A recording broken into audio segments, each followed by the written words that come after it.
ప్రభునందు ప్రియమైన దేవుని బిడ్డలారా, ఈరోజు ఆరాధనని ప్రార్థనతో ప్రారంభించుకుందాం. స్తోత్రం తండ్రి యేసయ్యా, మీ మహాప్రేమను బట్టి, కనికరమును బట్టి ఇంతవరకు మాకు సహాయం చేశారు. మీ దివ్యమైన వాక్యం, మీ పరిశుద్ధమైన వాక్యం బిడ్డల జీవితాలకి నాయన అన్వయించుకునేలా మీరు వాక్యాన్ని బయలుపరచండి. ఏ వాక్యము ఏ హృదయానికి అవసరమో అట్టి సంగతులను మీరు బయలుపరచండి. దీనదాసుని నన్ను మరుగుపరిచి మీ మాటలను మీరు మాట్లాడి బిడ్డల హృదయాల్ని బలపరిచి ఆత్మల్ని స్థిరపరచమని యేసయ్య పరిశుద్ధ నామమును బట్టి ప్రార్థించి వేడుకొనుచున్నాము తండ్రి గారు, ఆమేన్. ఇప్పుడు స్వర్ణ పాట పాడిన తరువాత వాక్యాన్ని విందాం.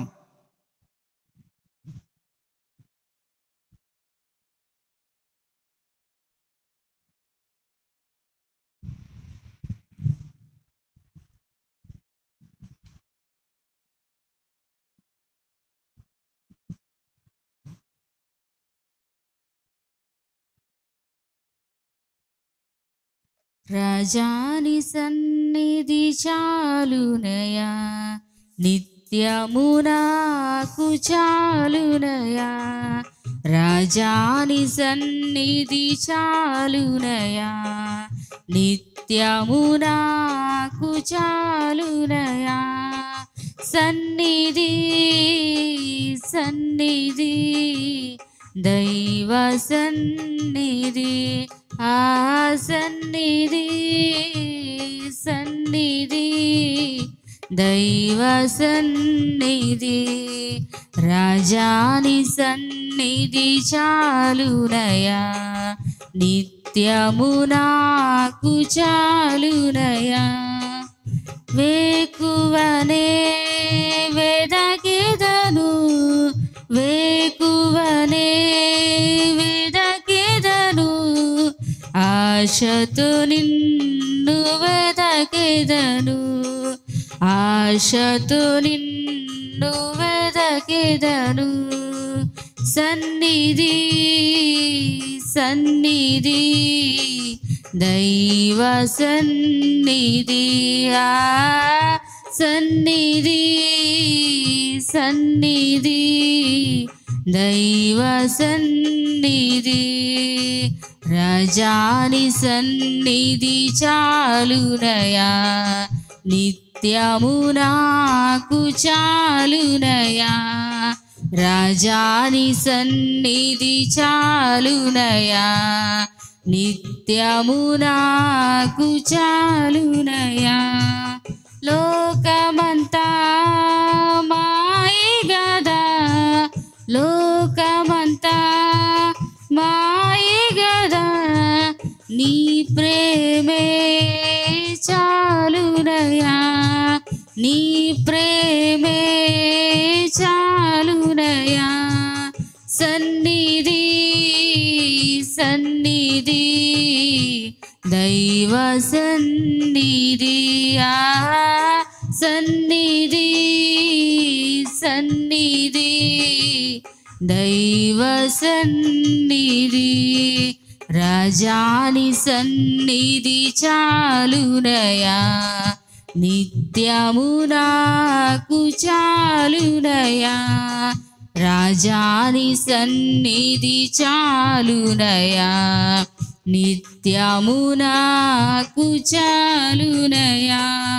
స్తుతులపై ఆసీనుడా, స్తుతులపై ఆసీనుడా, స్తుతులు నీకే చెల్లునయా, స్తుతులు నీకే చెల్లునయా. స్తుతులపై ఆసీనుడా, స్తుతులపై ఆసీనుడా, స్తుతులు నీకే చెల్లునయా.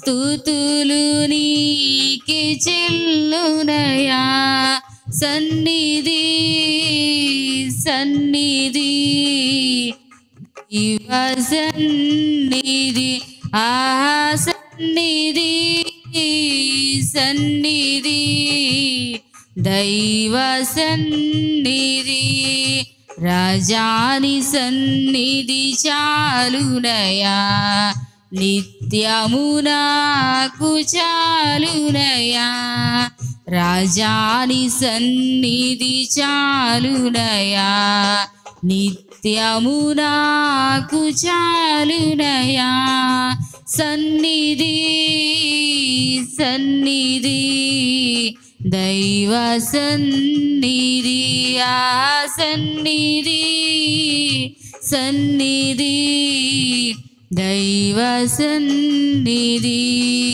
రాజాని సన్నిధి చాలునయా నిత్యము నాకు చాలునయా రాజాని సన్నిధి చాలునయా నిత్యము నాకు చాలునయా. హల్లెలూయా.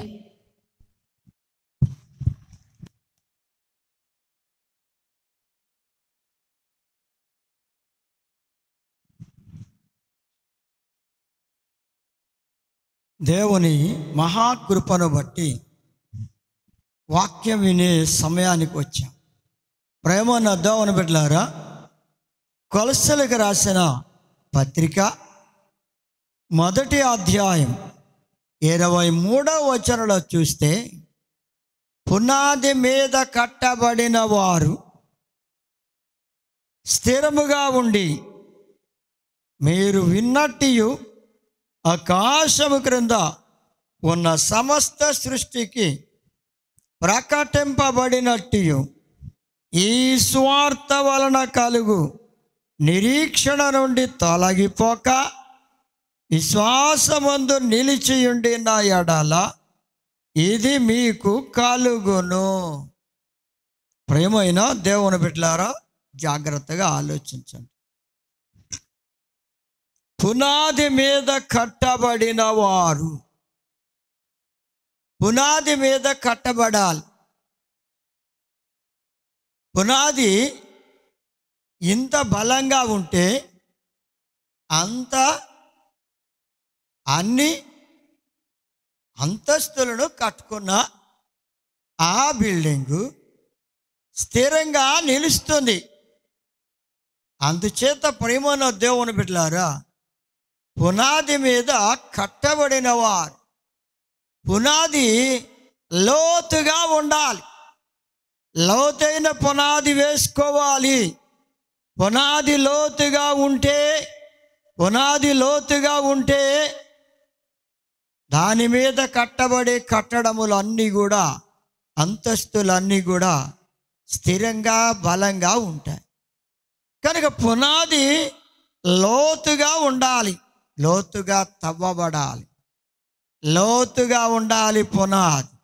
ప్రియమైన దేవుని బిడ్డలారా, చూడండి, ఈ కడవరి దినాల్లో యేసు ప్రభుని నమ్ముకున్న తొలి దినాల్లోనే దేవుని బిడ్డలు పునాది లోతుగా వేసుకోవడానికి బదులుగా వారు దేవుని మందిరానికి వచ్చి వాక్యాన్ని విని బలపడి పునాది లోతుగా వేసుకోవలసిన అవసరం ఉంది. కానీ అలా చేయలేకపోతున్నారు, అలా చేయడం లేదు. నేను యేసు ప్రభు నమ్ముకున్నాను చాలే అనుకుంటున్నారు, కానీ రక్షించబడ్డాను చాలే అనుకుంటున్నారు, కానీ పునాది లోతుగా వేసుకోలేకపోతున్నారు. పునాది లోతుగా వేయబడాలి అంటే వారు దేవుని మందిరానికి రావాలి, దేవుని వాక్యాన్ని వినాలి.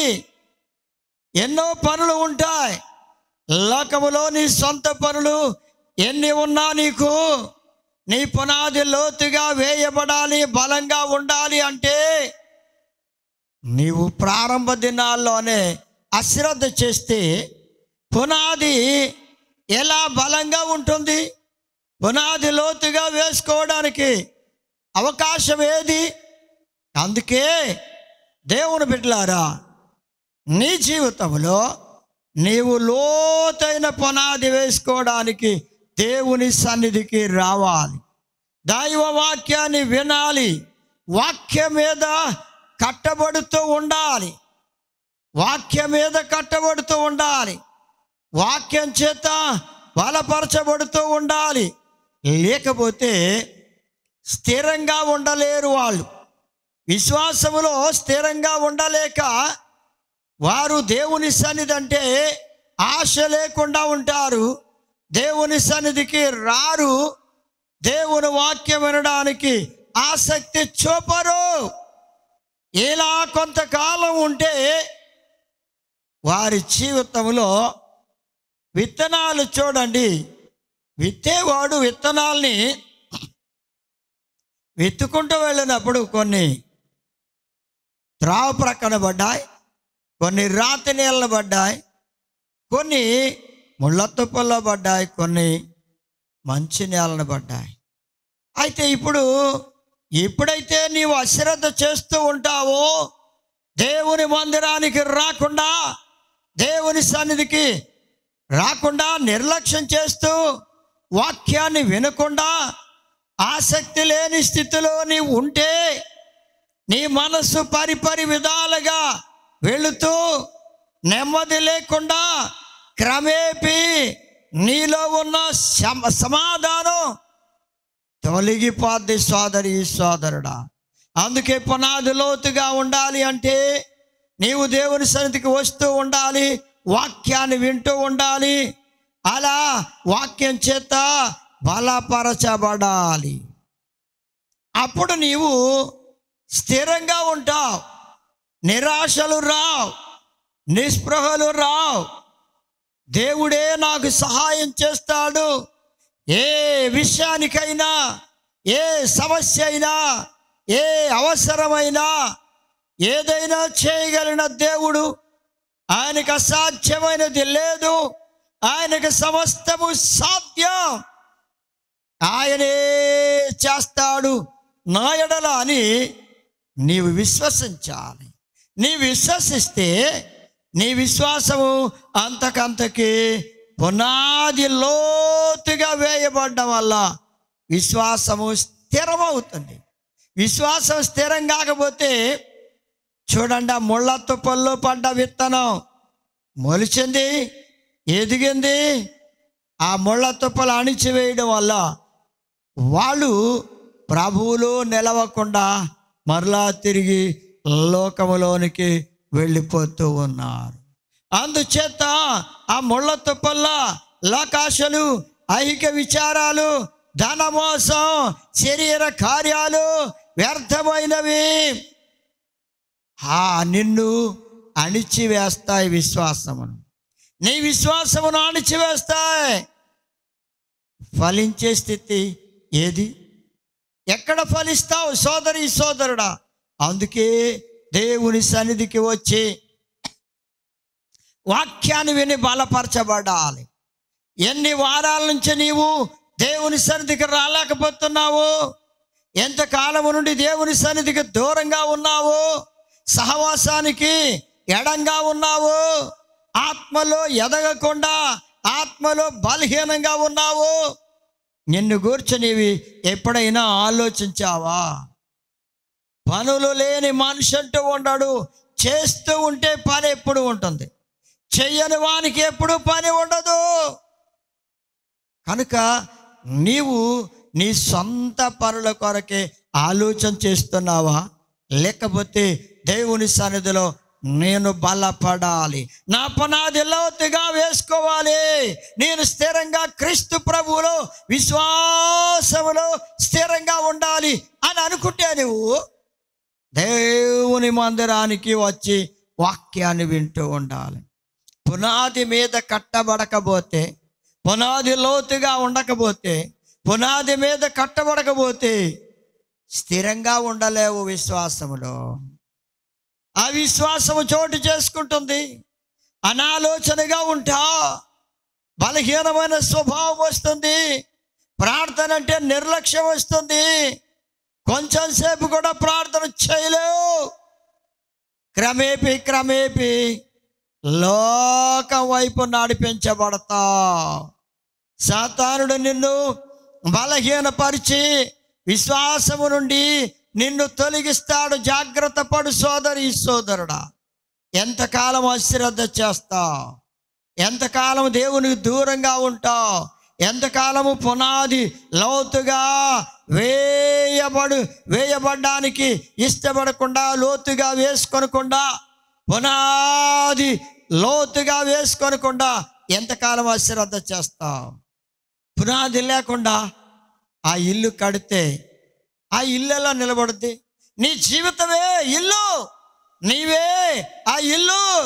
దేవుని కోసం ఒక ఇల్లుగా, దేవుని కోసం మందిరంగా నీవు కట్టబడాలి. నా ప్రియ సోదరుడా, రక్షించబడ్డానని చెప్పుకుంటున్నా మొదటి దినాల నుండి నీవు జాగ్రత్త పడి పునాది లోతుగా వేసుకుని ఆ పునాది మీద నీవు కట్టబడితే విశ్వాసములు స్థిరంగా ఉంటావు. లేకపోతే బలహీనపడిపోతావు. ఎవరు నిన్ను బలపరచలేరు. నీవు ఇంకా బలపరచబడ్డానికి అవకాశం ఉండదు. జాగ్రత్త. అందుకే ప్రేమనొద్దామని బిడ్డలారా, మత్తయి సువార్త 7వ అధ్యాయం 24వ వచనము నుండి 27వ వచనం వరకు చూస్తే ఇక్కడ 2 ఇళ్ళు కనబడుతున్నాయి.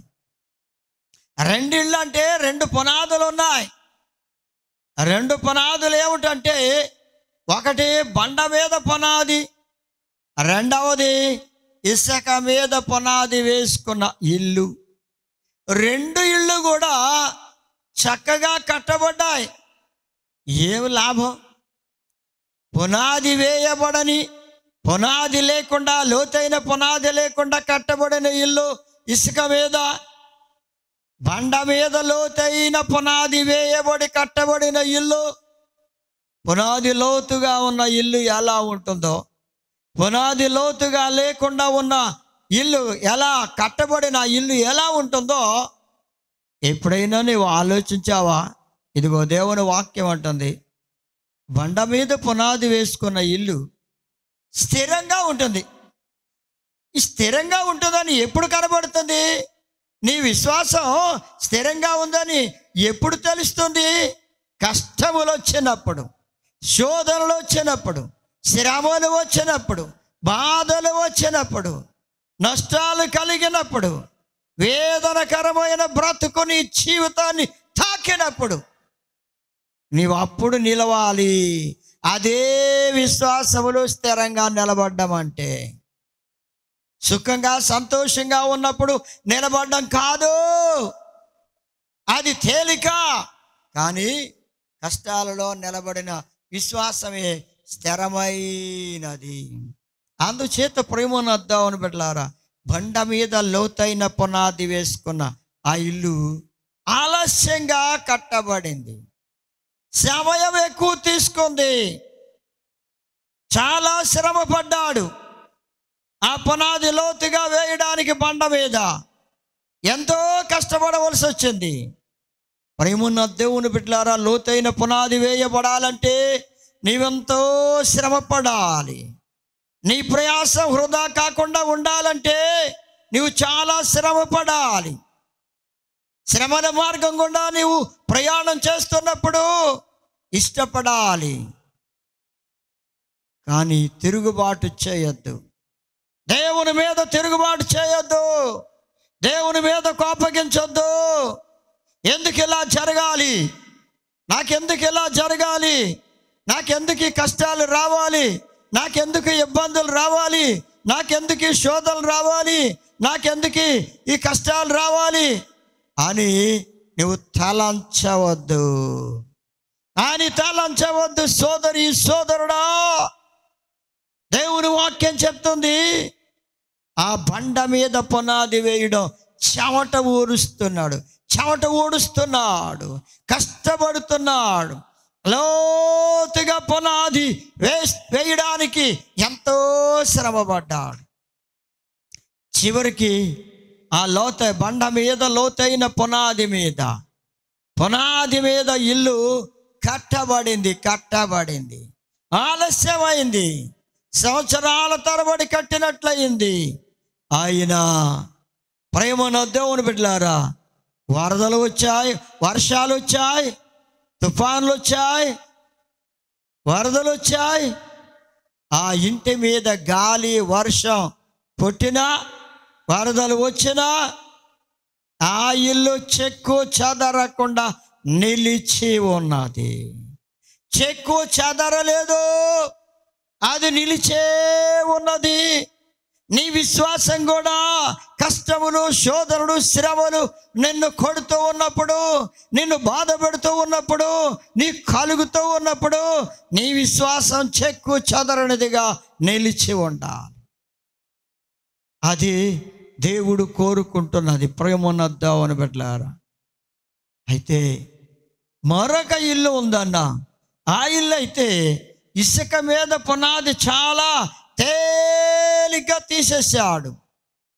శ్రమ లేదు, కష్టం లేదు. ఆ ఇసుక తీశాడు, ఇల్లు కట్టాడు. కానీ అది లోతైన పునాది కాదు, లోతైన అనుభవంలో కాదు, లోతైన అనుభవం లేదు. లోతైన అనుభవంతో కూడా విశ్వాసమును పెంచుకోలేకపోయాడు. ప్రేమనొద్దామని బిడ్డలారా, కష్టాలు వచ్చినప్పుడు, శ్రమలు వచ్చినప్పుడు, శోధన వచ్చినప్పుడు నిలవలేని పరిస్థితి. ఇప్పుడు ఆ ఇంటి పాటు ఎలా ఉంది అంటే, వర్షాలు వచ్చాయి, తుఫాన్లు వచ్చాయి, వరదలు వచ్చాయి, ఆ ఇల్లు కూలిపోయింది. నీ విశ్వాసం కూలిపోతే, నీ ఆత్మీయ జీవితం యొక్క ఎదుగుదల పాడైపోతే, సోదరుడా సోదరి, నిత్యరాజ్యములో ఎలా ప్రవేశిస్తావు? కన్నీళ్లతో నీకు మనవిచ్చే నీకు చెప్తూ ఉన్నాను సోదరి, సోదరుడా, కన్నీళ్లతో బ్రతిమలాడుతున్నాను. అలాంటి పరిస్థితి నీకు రాకూడదు, అలాంటి స్థితి నీకు రాకూడదు సోదరుడా సోదరి. ఇప్పుడైనా సరే ఆలోచించుకో సోదరి సోదరుడా. నీ పునాది లోతుగా ఉండాలి. కష్టానికైనా సహించు, బాధలకైనా సహించు, ఇబ్బందులకైనా ఇరుకులకైనా లోబడి దేవునికి నీ చిత్తం ప్రభువా, నీవెలా నడిపిస్తే అలానే నడుస్తానయ్యా. ఏ లోకములో నా జీవితంలో ఎన్ని శ్రమలు నీవు అనుమతిస్తావో ఆ శ్రమలైనా అనుభవిస్తాను, కానీ నా విశ్వాసమును పాడైపోవడానికి ఇష్టపడాను, శ్రమలైనా సహించుకోవడానికి ఇష్టపడతాను అని నీవు తీర్మానం చేసుకుంటే సోదరుడా సోదరి, అద్భుత రీతిగా బండ మీద కట్టబడిన పునాది ఇల్లు వలె నువ్వు స్థిరంగా నిలుస్తావు. నీ ఆత్మీయ జీవితం స్థిరంగా ఉంటుంది, నీ విశ్వాసం స్థిరంగా ఉంటుంది. నిత్యరాజ్యములో ప్రవేశించి ఆ ప్రభుతో ఆనందిస్తావు. ఆ గొప్ప సంతోషాన్ని, ఆ గొప్ప ఆనందాన్ని ప్రభుతో నీవు కూడా పొందుతావు సోదరి సోదరుడా. నీకోసం ప్రభు ఎదురు చూస్తూ ఉన్నాడు. నా కుమారుడా, నా కుమార్తె, నీవు నా మాట వింటే నీకు మేలు. నీవు దేవుని మాట విను, నీకు మేలు. దేవుని మాట విను సోదరి, నీకు మేలు. మరి దేవుని మాట వింటావా? లేకపోతే లోకమును చూచి, లోక సంబంధమైన వాటిని గూర్చి ఆలోచించి, వ్యర్థమైన వాటిని గూర్చి తలస్తూ నిన్ను గూర్చి నీవు బలహీనం చేసుకుంటావా? నీ ఆత్మీయ జీవితాన్ని బలహీనం చేసుకుంటావా సోదరి సోదరుడు? అందుకే అంటున్నాడు, మరి ఏ ఇల్లులా ఉందో నీ ఆత్మీయ జీవితం, నీ విశ్వాసము స్థిరంగా ఉందో లేకపోతే అస్థిరంగా ఉన్నదో నువ్వు ఆలోచించుకో సోదరి సోదరుడు. యెషయా గ్రంథం 28వ అధ్యాయం 16వ వచనంలో చూస్తే, సియోనులో పునాదిగా రాతిని వేసిన వాడను నేనే, బహు స్థిరమైన పునాది అయిన మూల రాయి అయి ఉన్నది. నిజమే ప్రేమను దేవుని బిడ్డలారా, సియోనులో పునాదిగా రాతిని వేసిన వాడని నేనే అంటున్నాడు. సియోను అనగా దేవుని మందిరం. దేవుని బిడ్డ, సియోను అనగా దేవుని బిడ్డ. నీలో పునాది వేసిన వాడు ఆయనే. ఆ రాయి ఆయనే, ఆ బండ ఆయనే, ఆ పునాది వేసిన వాడు ఆయనే. ఆయనే పునాది వేయాలి తప్ప నీలో మరి ఎవరూ పునాది వేయలే. కనుక పునాది వేసిన వాడు ఆయనే.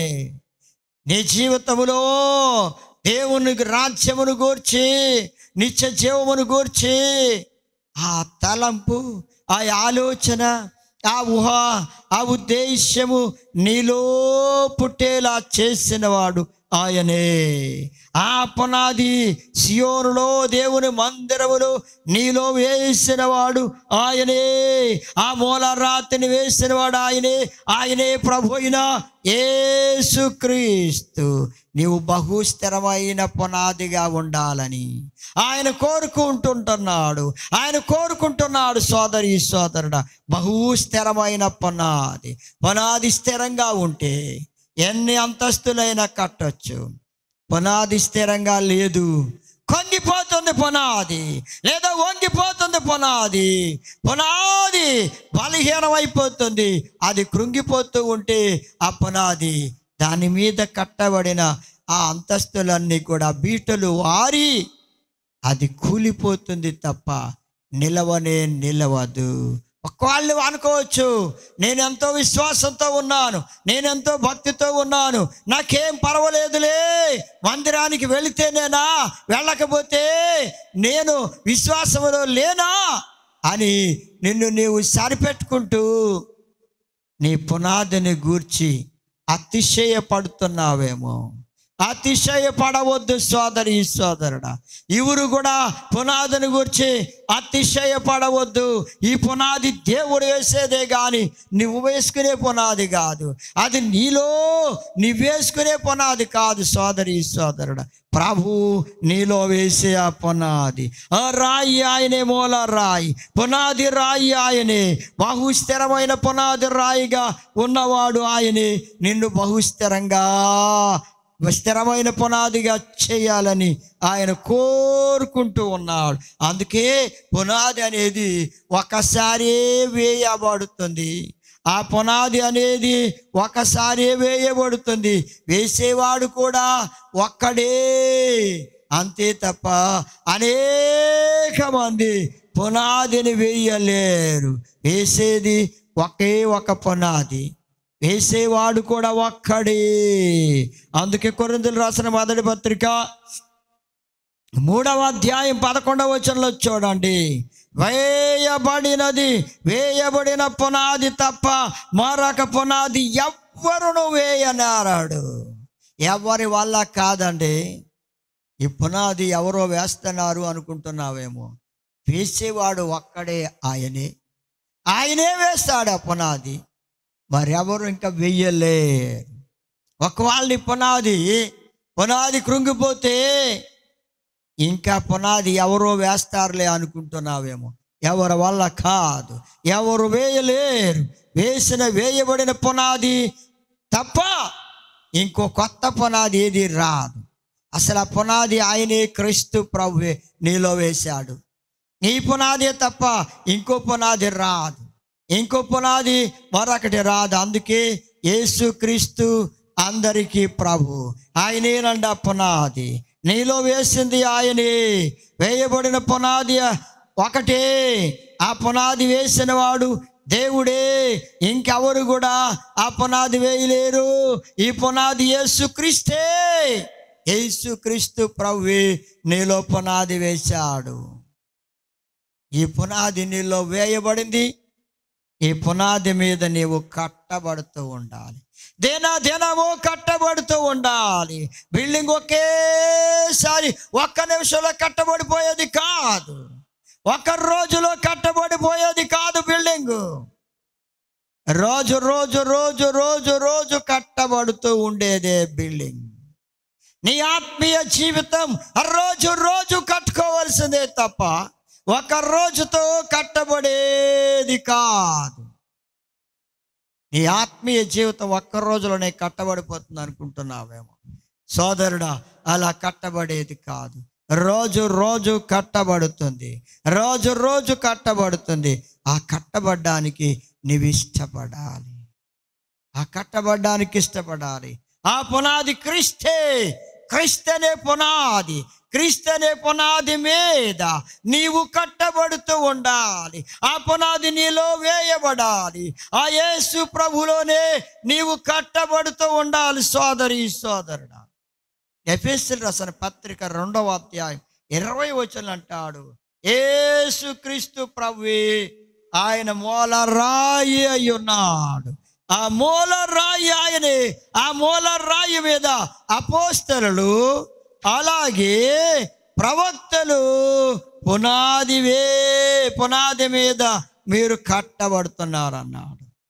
అసలు ఆ మూలరాయి మీద కట్టబడకుండా ఎవరు కూడా నిన్ను ప్రభులోనికి నడిపించలేరు. ఎవరు కూడా నిన్ను రక్షణ మార్గంలోనికి నడిపించలేరు. సోదరి సోదరుడా, ఏ భక్తుడు కానీ ఎవరు కానీ నిన్ను రక్షించలేరు. ఆ పునాది క్రీస్తు ప్రభువే. ఆ మూలరాయి ఆయనే. ఆయన మీద నీవు కట్టబడ్డానికి వారు సహాయం చేస్తూ ఉంటారు. అపోస్తలులు కానీ ప్రవక్తలు కానీ. అదే పునాది వేయబడ్డం అంటే. అందుకే నీవు దేవుని మందిరానికి వచ్చి నీవు రోజు రోజు కట్టబడాలి. నీ ఆత్మీయ జీవితాన్ని కట్టుకోవాలి. నీ విశ్వాసాన్ని రోజు రోజుకి అభివృద్ధి చేసుకుంటూ ఉండాలి. సోదరుడా సోదరి, మరి నీ విశ్వాసం ఎలా ఉంది, ఏ విధంగా ఉందో ఒక్కసారి ఆలోచన చేసుకో సోదరి సోదరుడా. అందుకే అంటాడు, మరి ఈ పునాది కూడా అమూల్యమైన మూల రాయండి. పేతురు రాసిన మొదటి పత్రిక 2వ అధ్యాయం 6వ వచనంలో చూస్తే, అమూల్యమైన మూలరాతిని సియోనులో స్థాపించుచున్నానన్నాడు. ప్రభు నీలో స్థాపించేవాడు ఆయనే. ఆ మూలరాయి యేసయ్యే. ఆయనే నీలో పునాదిని స్థాపించేవాడు, మూలరాయిని స్థాపించేవాడు. ఆ మూలరాయి వేస్తే దాని మీద, ఆ పునాది మీద నీవు కట్టబడతావు. రోజు రోజు నీవు కట్టబడాలి. ఇది అమూల్యమైనది, ఎంతో విలువైనది. ప్రియమైన దేవుని బిడ్డలారా, దీనికి ఇంత వెలని ఎవరు చెప్పలేరు, వెల కట్టలేనంతటిది. అందుకే అమూల్యమైనది అన్నాడు. అమూల్యమైన మూలరాయి ఆ ప్రభు అయిన యేసు క్రీస్తు వారే. కనుక ప్రియమైన దేవుని బిడ్డలారా, సియోనులో స్థాపిస్తున్నాను మూలరాయిని అంటున్నాడు, అమూల్యమైన మూలరాతిని. కనుక నీ జీవితంలో దేవుడే మూలరాయి అని యేసయ్యను నీలోనికి వచ్చి, ఆయనే నీలోనికి వచ్చి నీలో బలమైన పునాదిగా బిల్డింగ్ను కట్టినట్లుగా ఆయన నీ ఆత్మీయ జీవితాన్ని, నీ విశ్వాస జీవితాన్ని కడుతూ ఉన్నాడు. నీవు ఆయనలో కట్టబడాలి. నీవు ఆయనలో దినదినము నిత్యము నిలిచే కట్టడం వలె కట్టబడుతూ ఉండాలి సోదరి సోదరుడా. అందుకే అంటున్నాడు హెబ్రీయులకు రాసిన పత్రిక 3వ అధ్యాయం 3వ వచనం, ప్రతి ఇల్లును ఎవరో ఒకని చేత కట్టబడును, సమస్తం కట్టినవాడు ఆయనే. అసలు ఆ పునాది ఆయనే, ఆ మూలరాయి ఆయనే, ఆ పునాది కూడా ఆయనే. ఆయన నీలో ఆ పునాది వేస్తున్నాడు. ఆ పునాది మీద నిన్ను కడుతూనే ఉన్నాడు ఆయన. అంటే ఒక ఇల్లులా కడుతున్నాడు. చెవిటి ఇల్లు, నీ జీవితమే ఇల్లు, నీ హృదయమే దేవునికి ఇల్లు, నీ ఆత్మ దేవునికి ఇల్లుగా మందిరంగా కట్టబడుతుంది. నీవు దేవుని కోసం ఇల్లుగా కట్టబడాలి. నీ ఇంటిలో ప్రభు అయిన యేసు క్రీస్తు వారు నివసిస్తూ ఉండాలి. అందుకే నీవు ఆయనకి ఇల్లుగా కట్టబడాలి. ఆయన ఇల్లుగా నీవు కట్టబడాలి. ఆయన కోసం ఇల్లుగా నీవు కట్టబడాలి. అందుకే సమస్తం కట్టేవాడు ఆయనే. ఆయన చేత నీవు కట్టబడుతున్నావు అన్న సంగతిని జ్ఞాపకం చేసుకో. అందుకే ప్రేమను దేవుని బిడ్డలారా, ఇంకా హెబ్రీయులకు రాసిన పత్రిక 11వ అధ్యాయం 10వ వచనంలో చూస్తే, దేవుడు దేనికి శిల్పియో నిర్మాణకుడై ఉన్నాడో ఆ పునాదులు గల పట్టణం, ఆ పట్టణం కొరకు అబ్రహాము గారు ఎదురు చూచుచుండెను. మరి నీవు కూడా దేవుడు దేనికి నిర్మాణకుడై ఉన్నాడో, శిల్పి అయి ఉన్నాడో, దేనికైతే, ఏ పట్టణానికైతే ఆయన పునాది వేశాడో, దేనికైతే మూలరాతిని వేశాడో, దాని మీద ఆయన పట్టణాన్ని కట్టాడో, ఆ పట్టణమే పరలోక పట్టణం. ఆ పట్టణం ఎంతో చచ్చౌకంగా ఉండేది. అది ముత్యములతో, రత్నములతో, కెంపులతో కట్టబడిన పట్టణం.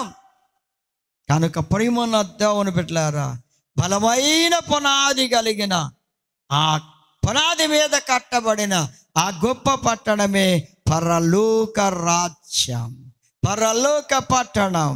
ఆ పట్టణమును కొరకే అబ్రహాము గారు ఎదురు చూచుచుండెను. మరి నీవేం చేస్తున్నావు? నేను ప్రభువు కోసం, ఆయన కోసం ఇల్లుగా నేను కట్టబడాలి. ఆయన నా కోసం కట్టిన ఆ పట్టణములో నేను చేరాలి అని దానికోసం ఎదురు చూస్తూ ఉంటే, ఈ లోక సంబంధమైన వాటి కోసం, వ్యర్థమైన వాటి కోసం, తాత్కాలికమైన వాటి కోసం, అపవిత్రమైన వాటి కోసం ఆశపడం. ఈ వ్యర్థమైన వాటి కోసం నీవు ఆశపడితే, ఆ పునాదులు కలిగిన ఆ గొప్ప పట్టణం, ఆ పట్టణమును నీవు చేరడానికి అవకాశం ఉండదు. కనుక నీవు లోకాన్ని, వ్యర్థమైన వాటిని, అపవిత్రమైన వాటిని చూడొద్దు. ఇంత నష్టమైనా సరే, ఇంత కష్టమైనా సరే, నీవు ఆ పట్టణం వైపే చూడు, ఆ పట్టణం కొరకే ఎదురు చూడు. అబ్రహాము గారు ఎదురు చూచారు, ఆ రాజ్యంలో ప్రవేశించి ఆనందిస్తూ ఉన్నాడు. అలా నీవు కూడా ఆ పట్టణం కొరకు ఎదురు చూడాలి. ప్రేమనద్దామని బిడ్డారా, క్రీస్తు ప్రభు అనే మూల రాతి మీద పునాది వేయబడిన సోదరుడా, సోదరి, నీ జీవితంలో ఈ పునాది పాడవకుండా చూసుకోవాలి. ఈ పునాది పాడవకుండా చూసుకోవాలి. ఈ పునాదిని పాడు చేయొద్దు, పునాదిని తీసి పారవేయొద్దు. చాలామంది ఏం చేస్తున్నారంటే, సామెతల గ్రంథం 23వ అధ్యాయం 10వ వచనంలో చూస్తే, పురాతనమైన పొలిమేర రాతిని తీసి పారేస్తున్నారు. ప్రేమనొద్దామని బిడ్డలారా, పురాతనమైన పొలిమేర రాతిని తీసివేస్తున్నారు, అనగా సరిహద్దు రాళ్లను కూడా తీసేస్తున్నారు. ఎంత దారుణం అండి అది. అలా తీయకూడదని దేవుని వాక్యం సెలవిస్తుంది. దేవుని వాక్యం చెప్తుంది. ప్రేమనొద్దామని బిడ్డలారా, అది ఏనాడో వేయబడిన రాయి, పురాతనమైన రాయి, పొలిమేర రాతిని తీసివేస్తున్నారు. తీసివేయకూడదు. ప్రభువు చెప్తున్నాడు. యోబు గ్రంథం 24వ అధ్యాయం 2వ వచనంలో చూస్తే, సరిహద్దు రాళ్లను తీసివేయవారు కలరు. ఎంత భయంకరమైన స్థితి అండి. సరిహద్దు రాళ్ళను కూడా తీసి పారేస్తున్నారు. సరిహద్దు రాళ్లను తీసి పారవేయడం ఎందుకు అంటే, ఆ సరిహద్దు లోపల నీ ఉండాలి. దేవుడు నీకొక హద్దును ఏర్పాటు చేశాడు. ఆ హద్దు లోపల ఉండాలి. కానీ ఆ హద్దును దాటిపోయి వెళ్ళావు అంటే నీవు శ్రమకు కారణమవుతుంది. నీకు శ్రమకు కారణమవుతుంది. లోకములోనికి, పాపములోనికి, అపవిత్రతలోనికి నీ వెళ్ళిపోతున్నావు అంటే, సోదరుడా, సోదరి, నీ హద్దు లోపల ఉండకుండా హద్దును మీరిపోతున్నావు. హద్దు మీరిన వారికి ప్రమాదం. హద్దు మీరితే శిక్ష, హద్దు మీరితే ప్రమాదం. అందుకే హద్దు లోపల ఉండాలి. ప్రేమనొద్దాం అని పెట్టారు. అందుకే సరిహద్దు రాళ్ళు ఆ సరిహద్దుల మధ్య ఉండాలి తప్ప వాళ్ళు దాన్ని దాటి వెళ్ళడానికి లేదు. అదే దేవుడు చెప్తున్నాడు. దేవుడు నీకు కూడా సరిహద్దుల్ని ఏర్పాటు చేశాడు. సముద్రానికే దేవుడు సరిహద్దుని ఏర్పాటు చేస్తే సముద్రమే అంత భయంకరమైన సముద్రమే, ఎందరో మనుషులు ఆ సముద్రంలో కలిసిపోతున్నారు. దానిలో దిగితే అది నీళ్లు లాక్కుపోతుంది, కెరటాలు లాక్కుపోతున్నాయి, మునిగిపోతున్నారు. యవనస్తుల దగ్గర నుండి, పిల్లల దగ్గర నుండి, పెద్దవారి దగ్గర నుండి ఎందరో ఆ సముద్ర గర్భములో కలిసిపోతున్నారు. దానికి కూడా దేవుడు హద్దుని ఏర్పాటు చేశాడు. ఇసుకను సరిహద్దుగా ఏర్పాటు చేశాడు. ఆ ఇసుకను దాటి అది రావడం లేదు. దేవుడు ఏర్పాటు చేసిన హద్దును మీరడం లేదు. అది హద్దు మీరితే ప్రియమైన దేవుని బిడ్డలారా, పట్టణాలు కూడా ముంచబడిపోతున్నాయి. కనుక ప్రియమైన దేవుని బిడ్డలారా, జాగ్రత్తగా ఆలోచించేయండి. అది హద్దు మేరడం లేదు, మహాసముద్రం. మరి నీవు ఎందుకు హద్దు మీరుతున్నావు? సముద్రము, అంత మహాసముద్రం ఎక్కడ? భయంకరమైన మహాసముద్రం ఎక్కడ? మానవుడు జీవితమే పాటిది. అంతలో కనబడి అంతలో మాయమైపోయే ఆవిరిలాంటి మానవుడు. సోదరుడా, ఒక్కసారి ఆలోచన చేసుకో.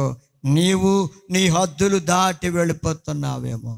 హద్దును దాటిపోవద్దు. ప్రభువు నీకు ఏర్పాటు చేసిన హద్దుల మధ్య ఉండి దేవుణ్ణి స్తుతించు, దేవుని బిడ్డగా జీవించు. పునాది మీద కట్టబడిన పట్టణం వలె నీవు స్థిరంగా ఉండు. నీ ఆత్మీయ జీవితం స్థిరపరచుకోవాలి. నీవు స్థిరంగా ఉండాలి. ఆత్మీయ జీవితంలో దేవుని రాజ్యములో ప్రవేశించాలంటే నీవు స్థిరంగా ఉండాలి సోదరుడా. అందుకే సరిహద్దు రాళ్ళని తీసేస్తున్నారంట. హద్దులు దాడిపోతున్నావు. నీవు హద్దులు దాడిపోతున్నావేమో ఆలోచించుకొని జాగ్రత్త పడు సోదరుడా, సోదరి. ఇక నీవు హద్దుల లోపల ఉండి ఎలా కట్టబడాలో తెలుసా? పేతురు రాసిన మొదటి పత్రిక 2వ అధ్యాయం 5వ వచనంలో చూస్తే, మీరు సజీవమైన రాళ్ల వలె ఉండి జీవము కలిగిన బిడ్డలుగా ఉండాలి. సోదరుడా, దేవుని పరిశుద్ధాత్మ చేత నింపబడి జీవించే వారిగా ఉండాలి. జీవము కలిగిన బిడ్డలుగా, పరిశుద్ధత కలిగిన వారిగా, ఆత్మీయ జీవితములో ఎదుగుదలను కలిగిన వారిగా, సజీవమైన రాళ్ల వలె ఉండి ఆత్మ సంబంధమైన మందిరంగా కట్టబడాలి. మీరిక దేవుడు నివసించే మందిరంగా మీ జీవితాన్ని, మీ హృదయాన్ని, నీ బ్రతుకును నీవు కట్టుకోవాలి. సోదరుడా, వేశాడు ఆయన పునాది. ఆయనే ఆ మూలరాయి, దాని మీదే నీకు పునాది వేశాడు. మరి ఈ పునాది మీద నీవు కట్టబడుతున్నావా? కట్టుకుంటున్నావా నీ జీవితాన్ని? లోకంలో కట్టుకున్నావా? వ్యర్థమైన వాటి మీద కట్టబడాలనుకుంటున్నావా? లేదా ఆ పునాది మీదే, యేసయ్య అనే పునాది మీద కట్టబడి ఆత్మలో అభివృద్ధి చెంది దేవునికి ఇష్టమైన బిడ్డగా జీవించి నిత్య రాజ్యములో చేరాలని ఆశతో నీ బ్రతుకును కట్టుకుంటున్నావా? అందుకే నోరు కట్టుకుంటే ఆరోగ్యం బాగుంటుంది అంటారు. అలాగే ప్రియమైన దేవుని బిడ్డలారా, ఏది పడితే తింటే ఆరోగ్యం పాడైపోతుంది కనుక నోరు కట్టుకోమన్నాడు.